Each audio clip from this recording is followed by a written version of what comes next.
The first time Eleanor had ever worn that silk dress was the day she thought her life would begin again. She was 58, alone in a house that once felt like a castle, and surrounded by memories that didn't ask her permission to stay. They simply lived there, on the couch cushions shaped by her late husband's weight, in the paint-chipped frames along the hallway, in the uneven dip of the mattress on the left side of her bed. Her children were grown. Her husband, Michael, had passed away 7 years ago after a quiet, relentless illness. It had been cancer, but it wasn't the disease that haunted her. It was the silence that followed. A silence she thought would lift with time. But years passed and still, it lingered like a thick fog curling into her every morning routine. Eleanor used to be someone. Not in the grand sense of the word. She wasn't famous, didn't write books or lead crowds, but she had known who she was. A wife, a mother, a friend who made tea for others before herself. Somewhere in the middle of that life, she forgot she was also a woman. One with dreams and flesh and color under her skin that longed to be seen again. It started with a mirror. She didn't know why she looked that long. It had been so many years since she'd studied her reflection beyond checking for food in her teeth or adjusting her hair. But that day, one late April afternoon when the birds had returned and the sun wasn't shy, Eleanor stopped and looked. The woman who stared back wasn't young, but she wasn't lost either. Lines traced her face like stories told by time.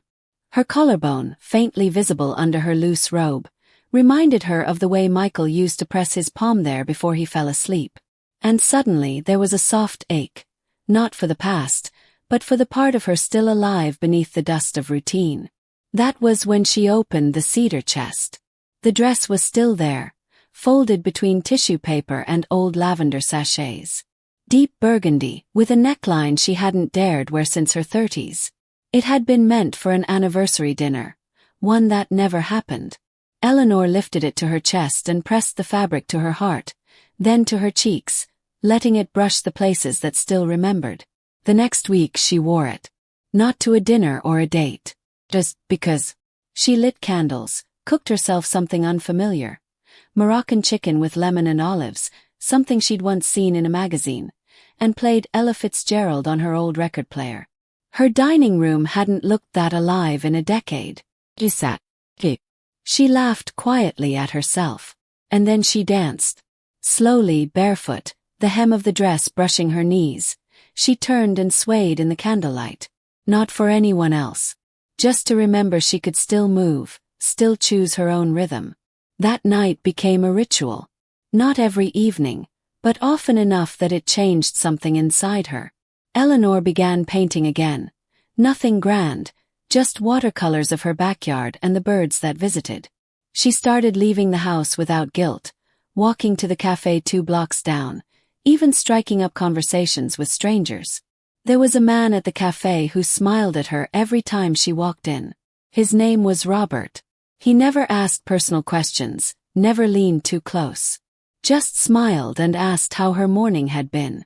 After months of empty replies, one day she answered truthfully. It was beautiful. I danced in my kitchen again. She didn't care if he found that strange. She said it like a fact, like someone who had finally stopped apologizing for being alive. Weeks passed. The dress remained folded now in her closet, not because she was done with it, but because it had served its purpose. Had woken something. Reminded her that letting go didn't mean forgetting. That grief doesn't have to be a prison. It can be a door, quietly waiting for you to turn the handle. One evening, Eleanor hosted a small gathering. Just 2 women she'd met in a poetry class at the community center, and one neighbor who always complimented her tulips. She wore the burgundy dress again. Not because it made her look younger, but because it made her feel honest. They sipped wine, read poems they'd written, and laughed about their aching joints and misadventures in online recipes. The neighbor, Janice, asked her what had changed.